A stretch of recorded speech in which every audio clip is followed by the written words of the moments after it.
through all the technical difficulties, we are live. Let us know if you can hear us. Audio issues have been the Achilles heel of the podcast, and so we want to make sure that y'all hearing us clearly. I'm Brian. Coach Mo. We're back with an amended version of the Coach's Corner podcast, and so we're going to condense the nonsense. Today, we're going to have a real talk about how, in terms of development, parents can kind of limit or hamper players' development. And so that's what we got on today's episode. We're going to get back to you after the intro. Peace.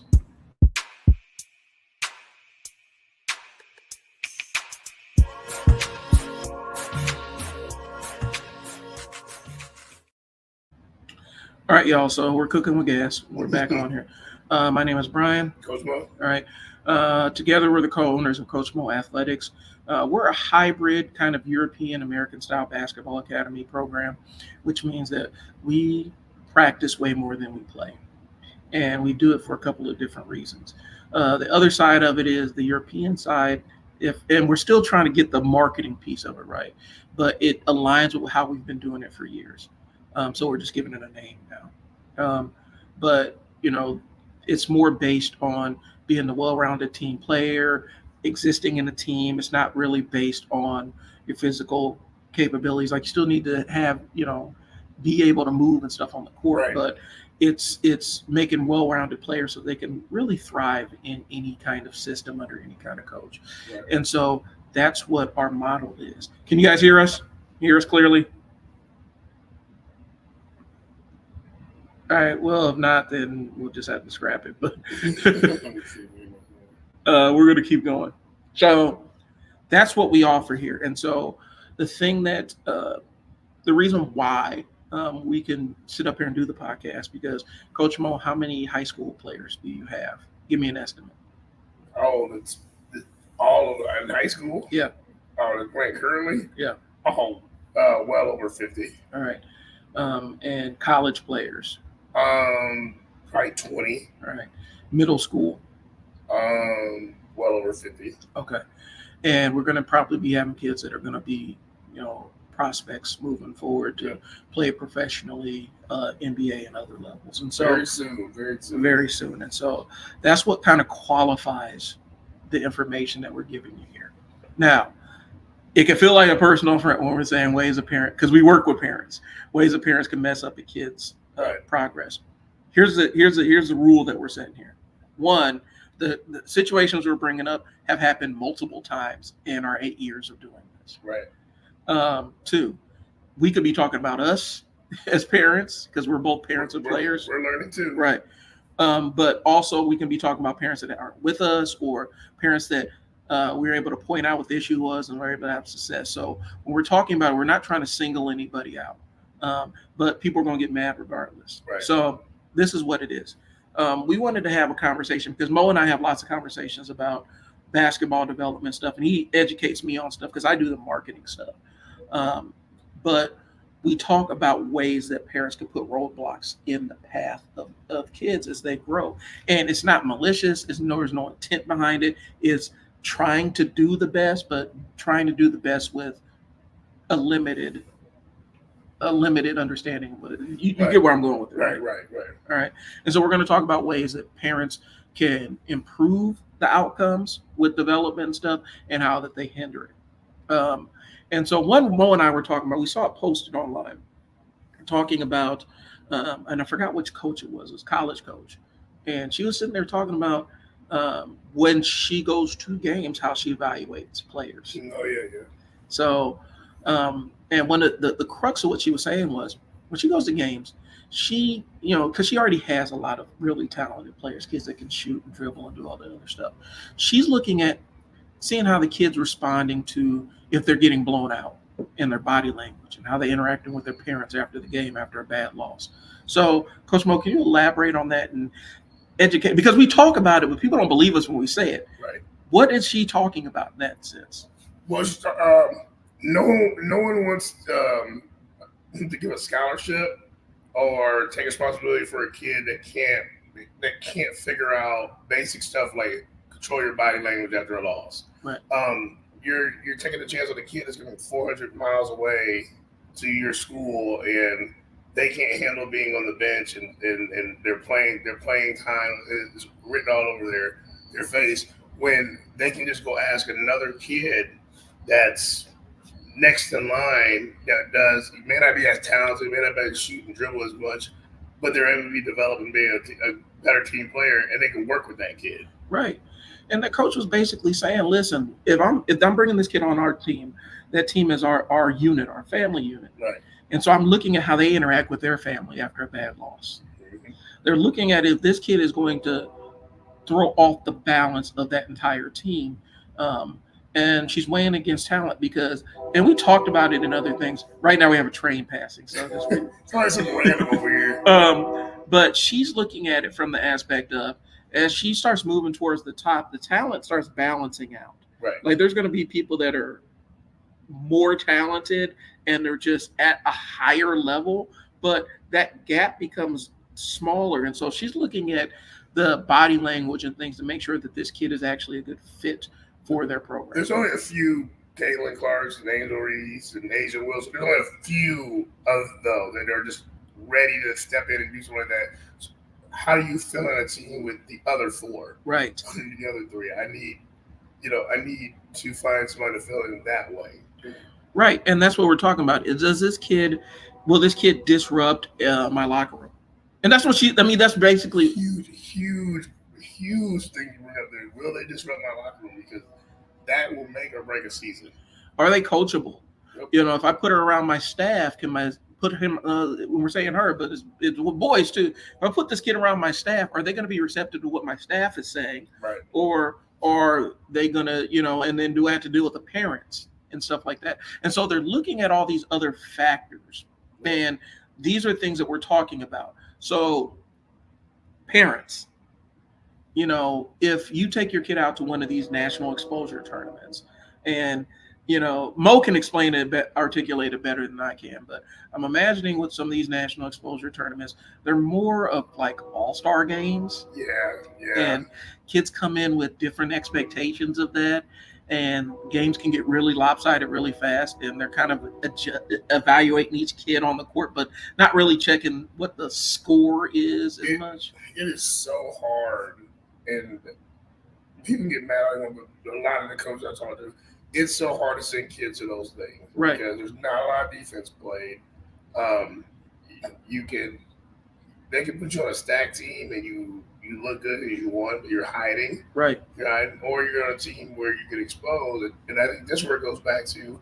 Maybe you do get on that team where it's really not the greatest team, but you're standing out by, clapping for your teammates, getting back on defense, hustling down the court. You might outshine some of those kids on that stack team. Right. They're looking to see how you are on the bench, if your body language is bad and all this other stuff. And the coaches are kind of evaluating that to see how you're going to mix with their program.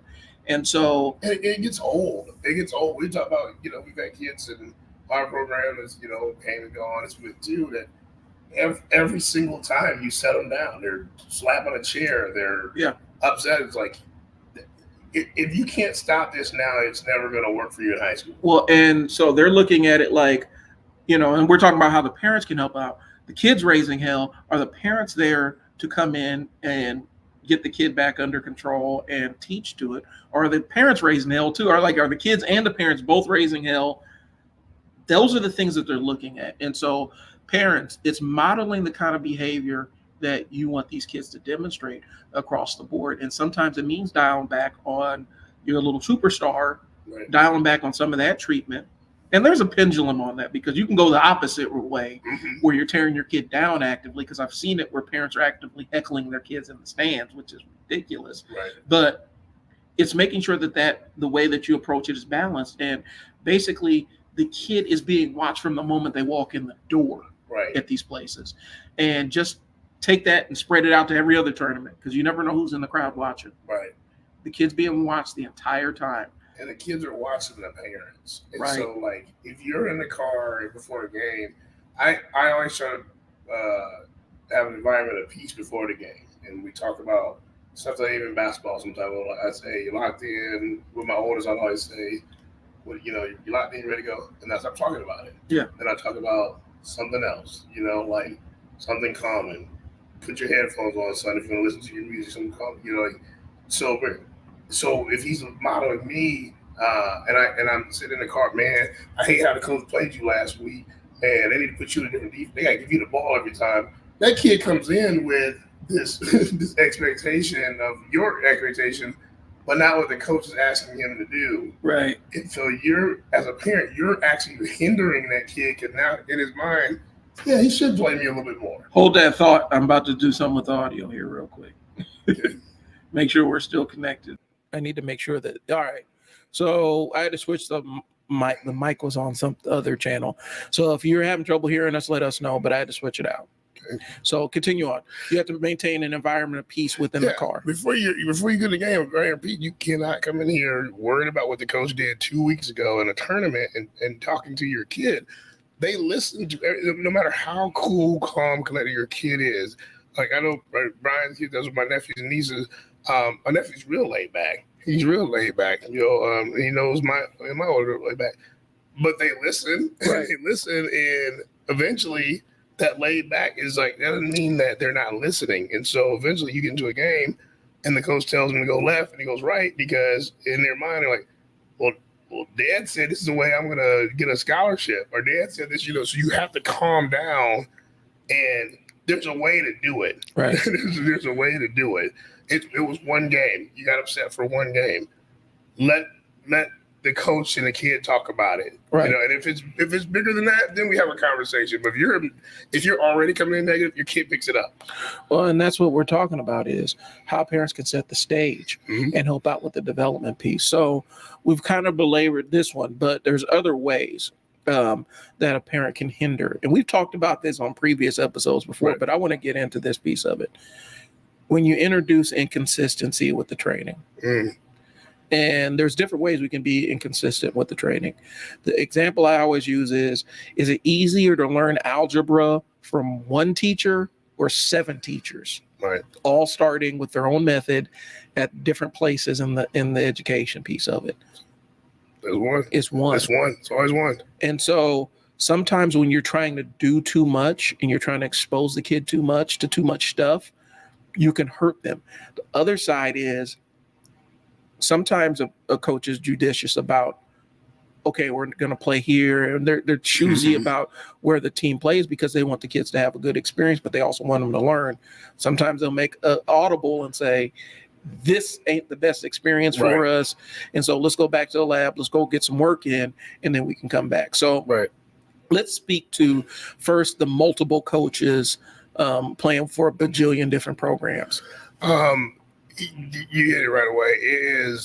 You get a lot of different coaching when that happens, and I know I respect coaches that coach kids. I mean, it's a thing, but I also understand that you may coach defense different than I do. Right. You may relay the way you coach defense different than I do, and now they go to a third team. So now they kind of got used to me. They kind of got used to you. And now we had a third person. And what I always hear back from the parents is they're just getting reps in. They're getting reps in. The more reps you get play. That is kind of the American style. Like, let's play a bunch of games. Right. Let's play a bunch of games. But if you don't slow down and say, wait a minute, let's reduce the amount of coaches that we have, and let's listen to this one. Let's play after we train and see how it goes for a season or a session, and then you can talk about adding maybe a different team or a different coaching or bring something in. But right away, to have 3 coaches to start off a fall season for 3 different teams, nothing's going to help. I've seen on other programs, I've gone to a tournament and watched a young man put on 4 different jerseys. Yep. And struggle in 4 different games. At least you got to dominate. Right. And so it's a matter of your kids have a high motor, and your kids may be able to just do marathons and all this other stuff.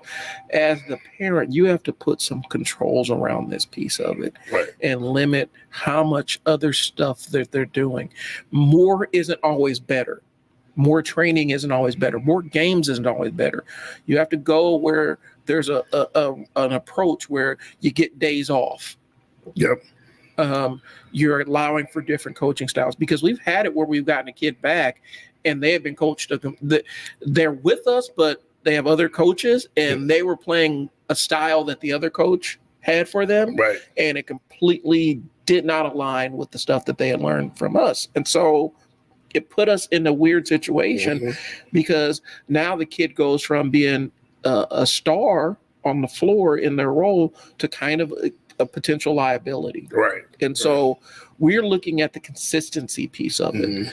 And everybody's going to have different expectations, different ways they can be consistent, but coach has seen it. And so in your development, like as you see a kid, when you get a kid that's about to go into high school, how can you tell that they've had too many coaches? You can tell by, for one, they're not having fun. You can literally see a kid that's burnt out, like immediately, that they're not having fun. They come into a practice, they're tired, I'm sore, I'm hurt. And it's not like, I get, like the sore, the tradition, like I ran around the track and did sprints, I'm sore that day from sore. No, their body is broken down because they're doing, 3 workouts a day, one by trainer so-and-so, one by the school, one by trainer so-and-so. Then we might add a fourth one with dad, the kids aren't having fun. Right. They're like, it's a lot. Have fun. Their body's hurt. That's another one. You can tell they're limping.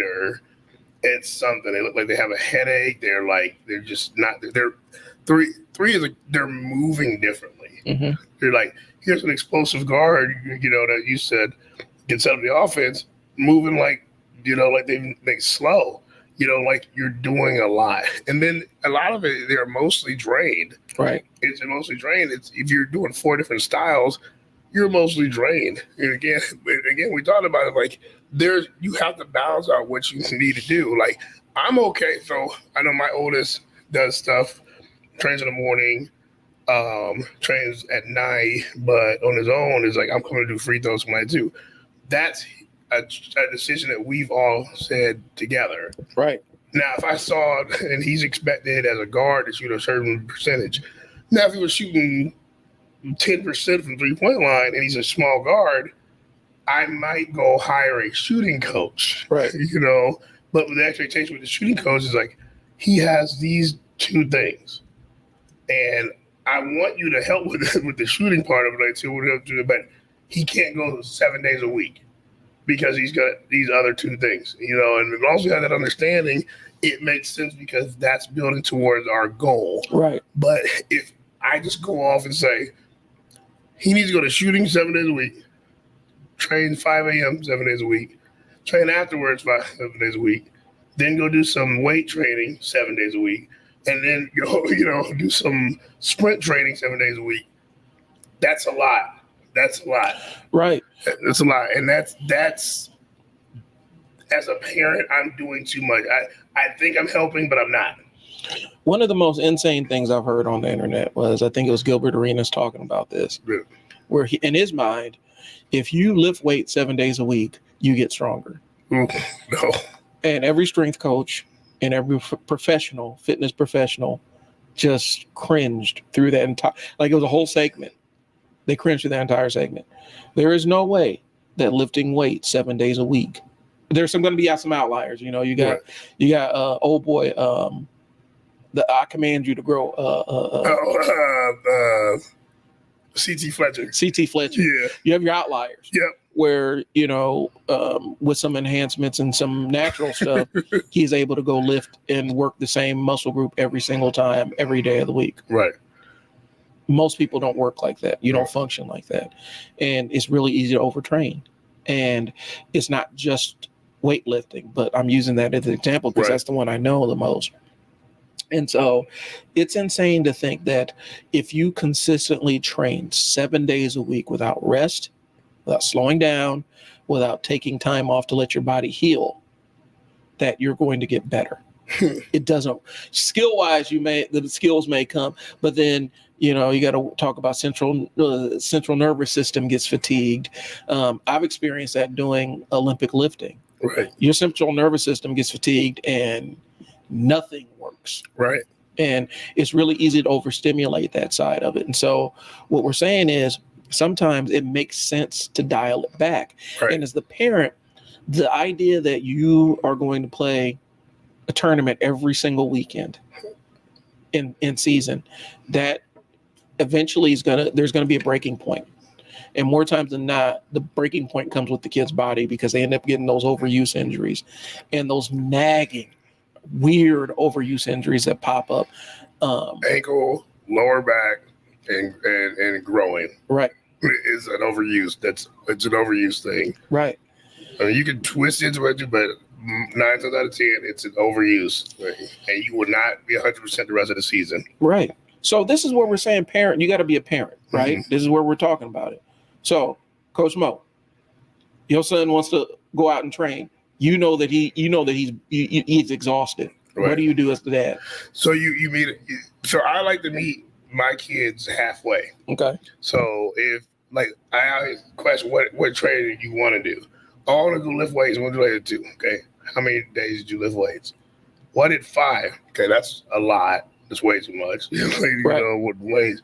And you explain about the body breaking down. And you give them examples of there are NBA players, there are college players said I broke down doing too many hang cleans. I'm not supposed to do hang clean every single day of my life. Right. You'll break down.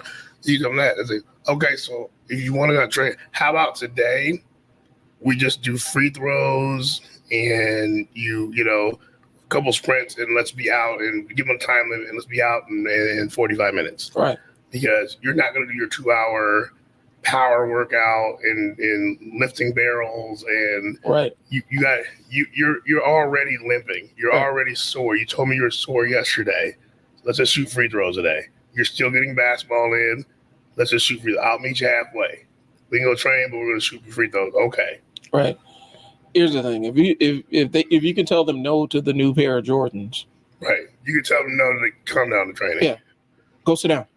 And when I make sense with parents, and I hope you're listening. This is like, do you want to see your kid play in the actual game, mm-hmm.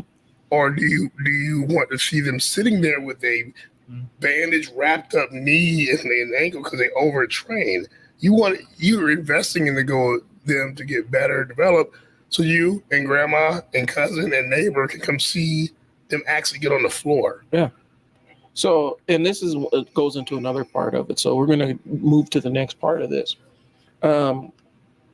As a parent, you got to be realistic and sit down and say, all right, where do I want this kid to go? Like some kids, they just we need to make it through middle school. And that's fine. We can train to get through middle school, play on the 8th grade team, have a great experience, and then 9th grade basketball, they're like, yeah, I'm not really wanting to compete. Which is fine. Yeah. I don't want to go to that level. Or you have a kid that their ceiling is going to be varsity. And so are we looking at trying to get them on the varsity team and working them, having a high school career?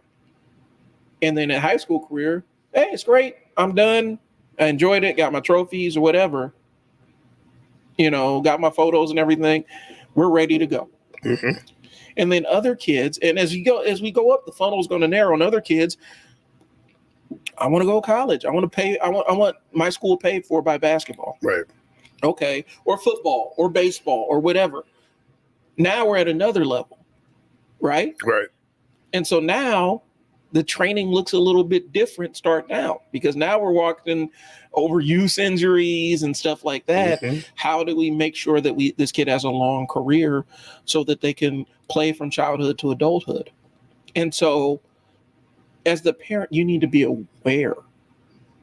Yeah. Coach, have we experienced parents that aren't aware of or don't have a plan of where they want their kids to go with this? Oh, more than 50% of them. Okay. Because they're caught up in the moment. Right. The kid had the breakout game this summer at one tournament, and it's like, oh, here we go. This is the next coming of so-and-so. and I'm going to send him to this school, and he's going to be a starting point guard on varsity at 14 years old. Like, pretty rare. Yeah. I mean, pretty rare. There are some kids that happen. My son happened to actually be one, but he had to work towards it, and I knew he was gonna be a smaller guard, so he had to shoot the ball. Right. And he had to make the shots because he's under 6 feet, so he has to make the shots too. I've had that conversation. That's just my experience while I talk to people. But some people like, man, this kid was so dominant in 8th grade. Like, and we've had it where a kid can dunk a basketball, jump out the gym. You know what we're talking about? Yeah. Looked the part, but the transition was we were telling this parent to like needs to learn how to shoot the ball. Right. Like needs to be able to catch and shoot. Needs to be able to shoot wide open threes. You need to shoot the mid range. Nope. They're gonna jump off of everybody. They're gonna dunk everybody. They're Sean Kemp. Yeah. The kid's 6'1". Right. 6'1", and they might stop at 6'1". 6'1's not really tall. There are people that are 7. We talked about it the other day. 7 feet, over 7 feet. That are doing things that kids that are 5'7" can't do. Right. So well, that's the conversation we're trying to have. You're not listening. Well, it just wasn't that though. Right. It was no self-control. Yep. No sense of accountability. Mm-hmm. Cutting the coach out of the discipline kind of things when it came to behavioral things that affect their ability to get on the court. Right. And so that's what we ran into, and we're being honest, we're being transparent about it. Sometimes parents think that they're doing the right thing by saying, nope, we're shutting down basketball, we're shutting down football, we're shutting down baseball until they learn how to do what I want them to do. And you cut the coach completely out. Well, if the plan is to have them have a high school career, you can't do that. Your ego has to get out the way, and how you're setting your way. Our parents used to say it, being set in your way. Yeah. That has to go out of the window with your kids and sport. Like, your coach has to know what's going on if they can help them. When it's like, yeah, oh, he didn't clean his room. He's in 10th grade. You can't not have him go to practice in 10th grade. He'll get cut from the team. Right. Well, that's his consequence. Well, okay, I get that that's his consequence, but he gets cut from the team in 10th grade. That's it. That's it. So, are you willing to have him cut for the? Is this the battle we're going to have, or do we want to put in some other consequences and call the coach and say, listen, they're not listening at home. Can you help force some of this stuff? And because that's the reality of what we're dealing with. And so I think we've been cut out of some of and the coach wants to enforce. If you have a coach that never has any interest in any kind of the kids' discipline or any kind of the kids' behaviors outside of them, you need to find a new coach. Right. The coach needs to be actively involved in that piece of it, and they need to actually give a damn about it because they're crafting the young men and women of the future. And if they're not willing to hold them accountable, then they don't need to be leaders of young men and women. Right. I mean, that's how you end up getting nightmare scenarios. Because here's the thing. If this kid succeeds at the level that you want them to succeed, and they finally become that rare breed that makes it where somebody's actually paying them millions of dollars to play their professional sport of choice, guess what happens when you suddenly get $1 million and you have no sense of accountability? It's gone. Right. It's gone.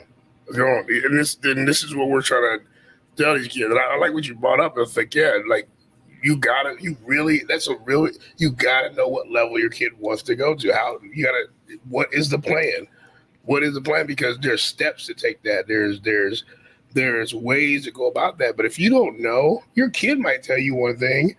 They might, but you got to sit down and ask yourself, like, you're paying for. Here's the deal: if your kid doesn't get a scholarship, you're paying for it. Yeah. Did you talk about that plan? Did you? Because you're 5'2" guard that's a junior in high school. I don't know too many 5'2" kids getting a full ride scholarship for a D1 college. I had somebody look me dead in the face, a kid, because I've done residential and stuff. He looked me dead in the face and told me that his older brother that had been cut from every single team that he had ever been on for behavioral stuff was trying out for the pros. He was taking the summer off, skipping college to work out so he can try out for the pro team. Everybody was holding back. Right. And it was everybody else's fault. Y'all, that's ridiculous. And now colleges are at a point now where a kid might be getting six figures in college. Like let's be real about this, right? How equipped is your 15-year-old in 3 years to possibly get six figures in the bank? Right. And the competition is there's still competition there. That's the thing is like, and be aware. And this is probably piss people off, and I don't care because this way. Like, you have to be aware of what's going on with your kids and the surrounding. Your kid's been training all summer. They had summer basketball leagues for the school. They've moved 3 of his friends to JV and varsity. Your kid's on freshman. Right. They all came in together. Your answer is more training from everybody that contacts me. The other kids probably haven't done that. They probably have set 1 or 2 trainers. You know, they're doing their school stuff. They might play for a little summer team or something like that too, but they have it set where it's not a million different things. Look at the difference. And these kids are leveling up, and I bet they're not as tired. They're not as sore. They're not as because so you got to be observant, parents. You got to really, and then the ask are like, why aren't you on JV? These kids know exactly what's going on. The coaches will tell you at school that, oh no, man, they don't like me. We're done with that. We're done with that. They told you were the slowest one in the group. Right. Oh, I'm sore. What? I went with my trainer that he had a weighted vest on me today, and we go 7 days a week. Was that part of what the school asked you to do in the middle of the season? Well, no, but the trainer said he got people overseas playing. You're a freshman. Right. Like your 6 a.m. workout at school is plenty to do right now for the school stuff. Now, if they want you to lift weights at the school, you do what the school says and lift your weights after school. Now, I'm thinking as a parent, like, that's a lot because they had a school. They got to do their homework. Got to keep their grades up. Now, at 6 o'clock, when they're done with their thing, you want to go out and shoot some shots. You want to do, there you go. Yeah. But just say, nope, you get home, you eat for 30 minutes. You're going to go to your shooting coach for an hour, you go to your dribbling coach, and then you're going to go to one of your 2 teams that you play for, and you're going to do their practices. Well, I'm tired. Yeah. Some of y'all, and some of y'all ain't hip because we're old men. Right. Some of y'all ain't hip to the bionic quarterback. Right. Oh man. Y'all ain't hip to the story of the bionic quarterback. That was where a dad through force of will, and it's not like the balls or anything like that. I'm talking about through force of will. Dad said this kid's gonna play in the NFL and tried to regiment his entire existence to play in the NFL, and it worked for about a season. Yep. And then the bottom fell out of everything because this person got into the NFL, had more money than they've ever seen before in their entire lives. And dad ain't around, or he can't tell you what to do. Yep. And they relive their teenage years, drug use, yep, all the other vices that you can possibly endure. Once they got their $1 million, because that childhood part was robbed from them because dad was hyper eager to get them in the NFL, which is, I get it. And you want it for the kid, but your kid, you can't want it more than the kid. Right. You can't want it more than your player. And we see it where it's like, so you're going to buy out a quarterback, this whole thing, huh? That's what we're going to do. We're not paying attention to the signs in the air. His friends moved up. Right. He's still in the same spot. Instead of figuring out if the grind is the right grind, right, we're just going to grind harder. Right.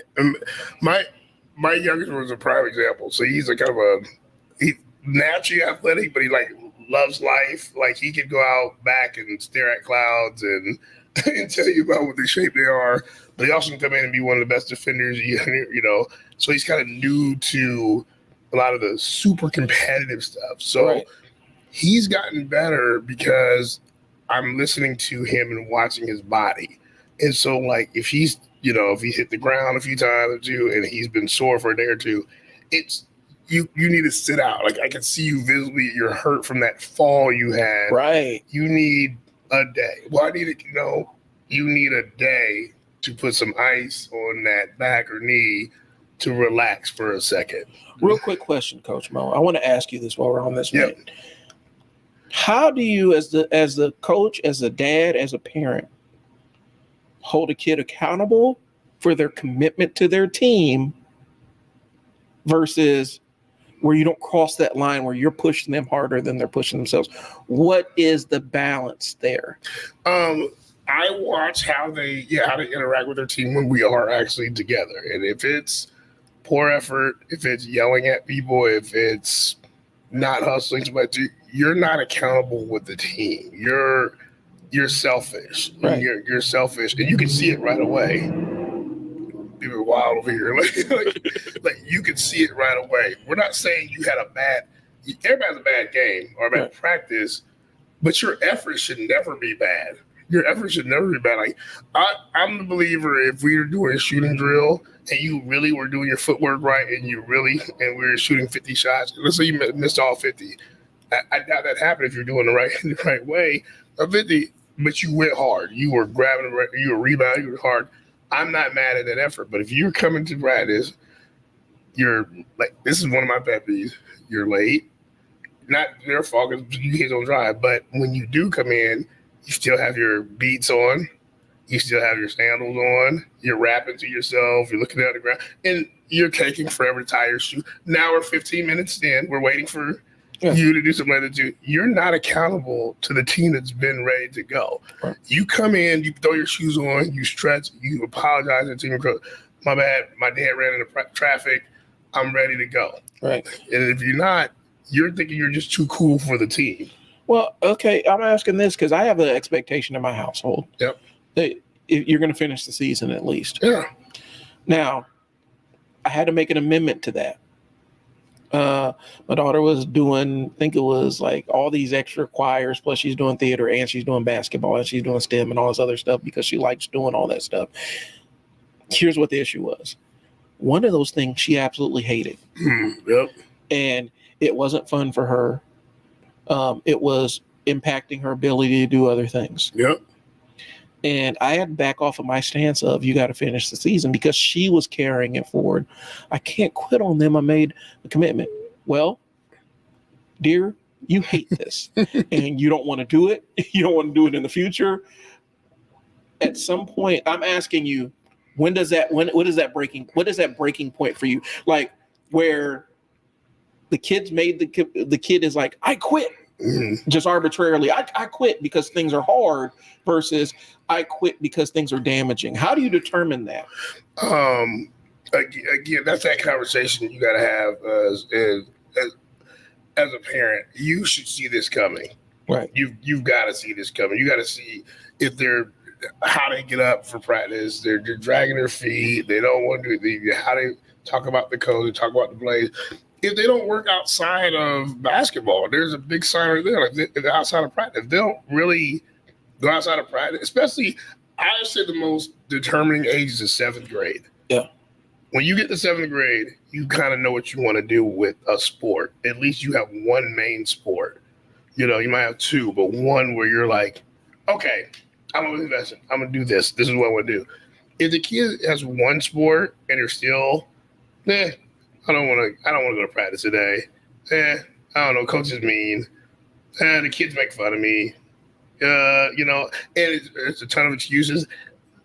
That's where it's like if they walk to you and want to quit, you more than likely, I'm not going to just let you just quit, but you're more likely you could see that. Right. You can see that. But if it's one of those things where they do give effort and those things there, where they're just mad at their playing time or mad at the moment or mad at the kid, I think you could still have that conversation with the kid, like, hey, man, like, you need to fix this. You need to let's sit down and fix this. But you could tell when they're checked, when it's them. And they're checked out. And then, like you said, I can't force you at that point to go to practice because we're not at school. So when the school tryouts happen and you got to be in the gym at 3:15 or whatever, get out at 3, I can't be there to put your shoes on, make sure you get there, and if the coach calls, hey, you never made it to tryouts, you didn't want to do it. That's you're done. Right.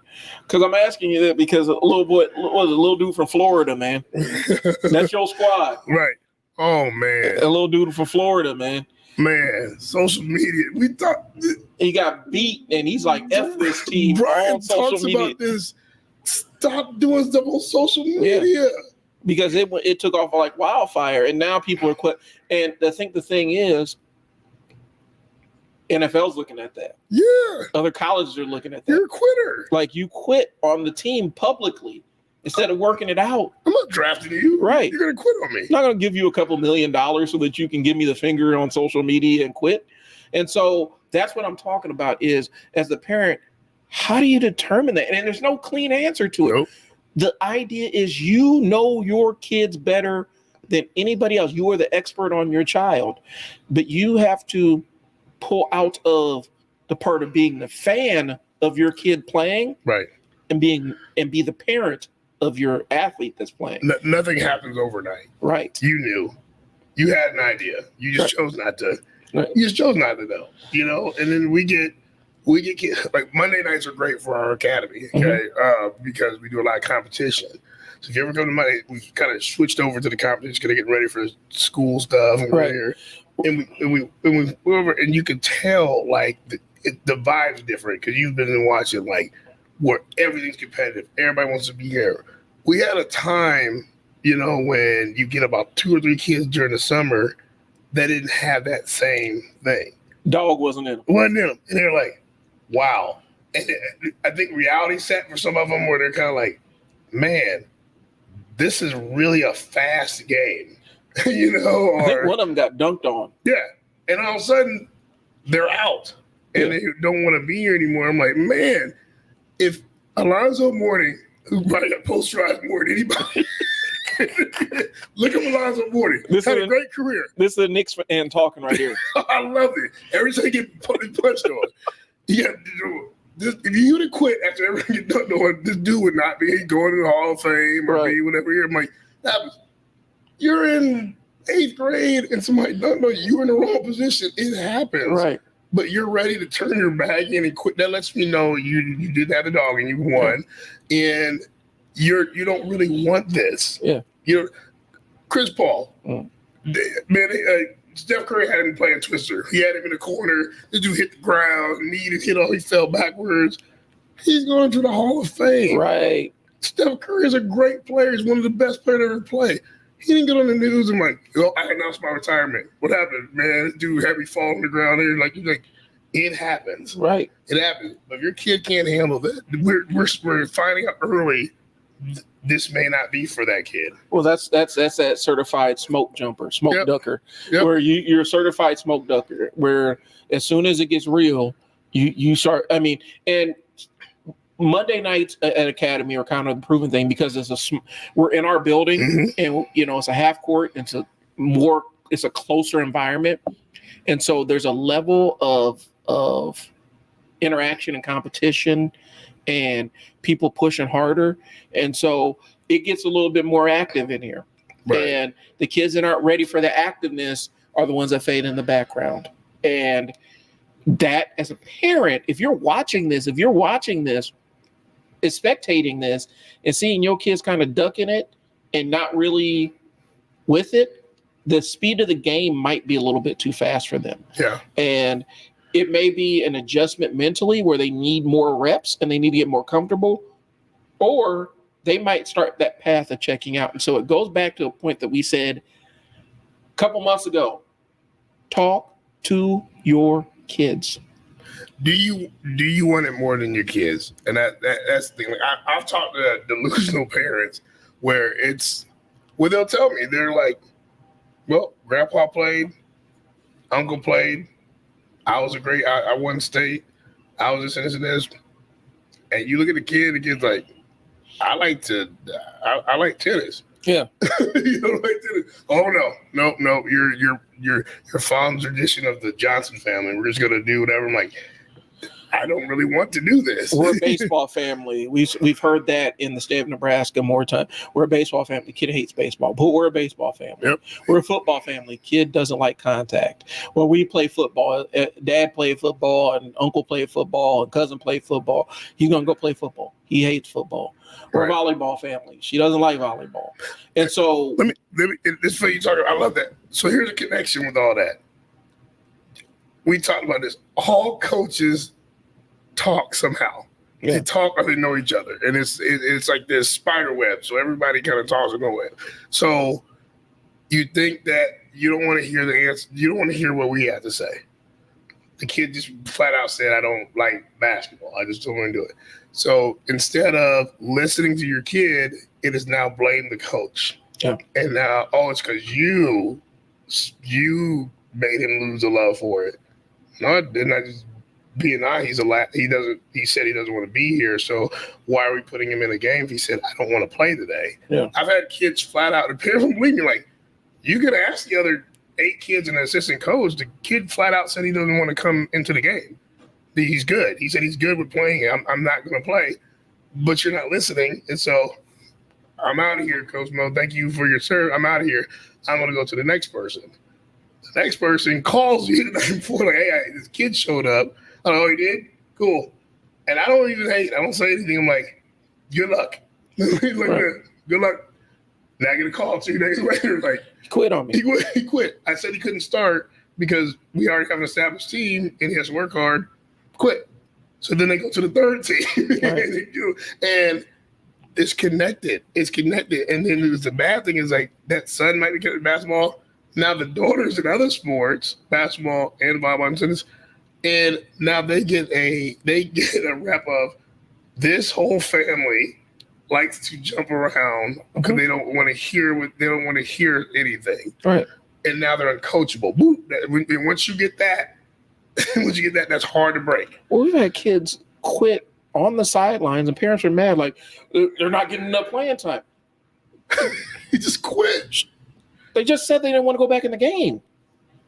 Well, I wish I could be mic'd up. Right. I wish maybe we had to start doing that this season. I want to be mic'd up, and I want the kid to talk into the mic, like, tell your parent what you just told me. Right. Like, because I don't think we believe, like, why as adults would we make that up? These kids don't underestimate your kids. Yeah. Your kids will say how they feel when they feel comfortable about saying it. Yeah. And they'll just blurt it out. I don't want to play anymore. Okay. And coach doesn't have time. Like the coach on the sidelines doesn't have time, and even the assistant coach on the sidelines, they ain't got time to go through all this. Okay. They don't want to go back in the game. Next person up. Yep. And they might check in after the game. Hey, you okay? You good? Things going good? Yeah, I'm fine. I'm just over this. Okay. Well, they won't tell the parents this, but they'll tell the coach this. Right. And so this is what we're saying, y'all. It's checking in with the kid and understanding and having a good sense of it. I like this conversation, but we're going to have to wrap it up because we both got, as dads, I got school pickups to run. Coach Mo has school pickups. Right. And so we're going to put we're going to put a pause on this conversation. And so this will be part 1 of this podcast. Yes, this is good. We'll come back for part 2. If you got questions or anything, hit us up. I'll drop the banner. It's coachmoathletics@gmail.com, or just leave a comment. We're trying not to do too much plugging the services, but tomorrow we do have tryouts. We're bringing back the elite team. This summer we were kind of on the fence with the concept of CMA Elite, just because of some other stuff that was going on, external factors. We decided that we wanted to rebrand it and get a little bit more control over the concept. So we're bringing back the elite team, and we're going to be rolling with 2 major teams. Yep. We're going to have the black team and the elite team. Yep. And we're having tryouts tomorrow, or not tomorrow. Yeah, Tomorrow, Yeah. Saturday. Wow. Saturday at St. Luke's. Yep, from 1 to 3. 1 to 3. It's the church that's directly across from Burke High. Yep, and you'll go into the east. No, not east side. South side. I think so. South side. Yeah, south. The door will say gym entrance. Right. You go in there, and so we were looking at 6th grade boys and girls, Right. 7th grade boys and girls, eighth grade boy, your current grade, eighth grade boys, if you feel like I'm fifth and I'm right there, show up. So you're like, I'm right there. So we want, if you want to play up, we'll see you. Right. Come up and don't not come in. Also, I've had questions about extra second, third, and fourth grade. We have those teams here. Give us a message us, and let us know, and we'll tell you when to meet. We have academy days, and myself and Brian will respond to your email and tell you where to come and do those two. So don't not respond to us because you're like, I had a fourth grader, they're not there yet, but we'll get you going. As it stands, heading into the season, this trial is going to determine what our teams look like. Yep. Now, if you absolutely can't make it, you need to contact Coach Mo, but we can't always guarantee that there's going to be another tryout after this. So if you can't make it, then you've got to contact Coach Mo and make some arrangements so that, we can figure out what a tryout looks like. But this is kind of our last tryout before we grow into season because we need to have our rosters because other teams have been practicing for a month now. Yeah, and the expectations is if you make a team, you have to get registered like ASAP. Yeah, we're going to expect a commitment pretty quick because we're trying to move forward with the elite and the black team. We're going to be doing some things with them and challenging them a little bit more, but we just want to make sure that we make it fair for people that are coming from outside the organization to show us maybe there's something we haven't seen yet, or kids that we're not aware of. And so we're trying to have the tryout to introduce new people into our system. Understand when you come to us, we're a training program with a basketball component. So we train and practice a little bit more than we play. So just be aware of that. And deny what you want, you can look around, deny what you want, go through our page, look at our athletes. If a D1, D2, I don't care, any D3 kid believed in us and we're gonna dream. Like, I think we do a pretty good job. Right. I think we do a pretty job. So we can dance around it all we want, but the proof is there. Yeah. Like, go to one of your local high school that I'm guarantee you is in the Class A, especially in Bellevue area or anywhere else. You're gonna have some CMA kids on those rosters. Right. And it is, we're refining our model, but our model works and we've proven it works. And so we train more than we play. And we've had good success with it. We've limited injuries and we've had some kids make some amazing headway.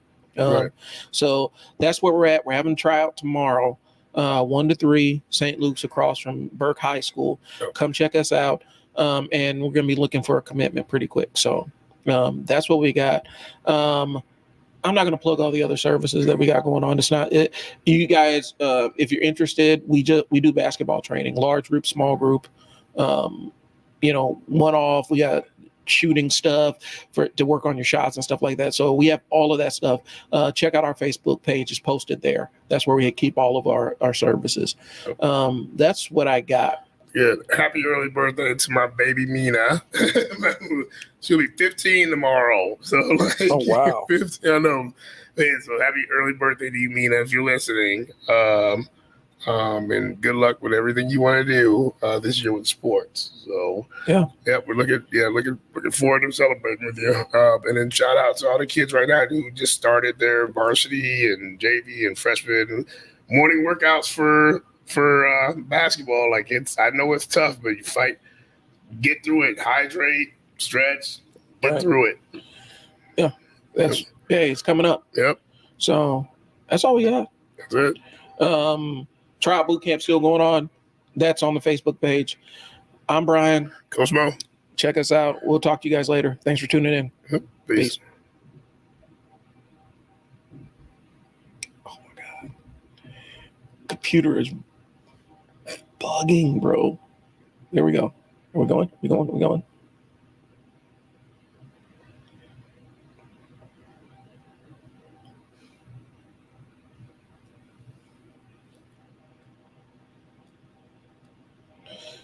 Thank you for the two of y'all that are hanging out to watch us sit here awkwardly fumble. Hit buttons. All right. Because my computer isn't doing what it needs to do.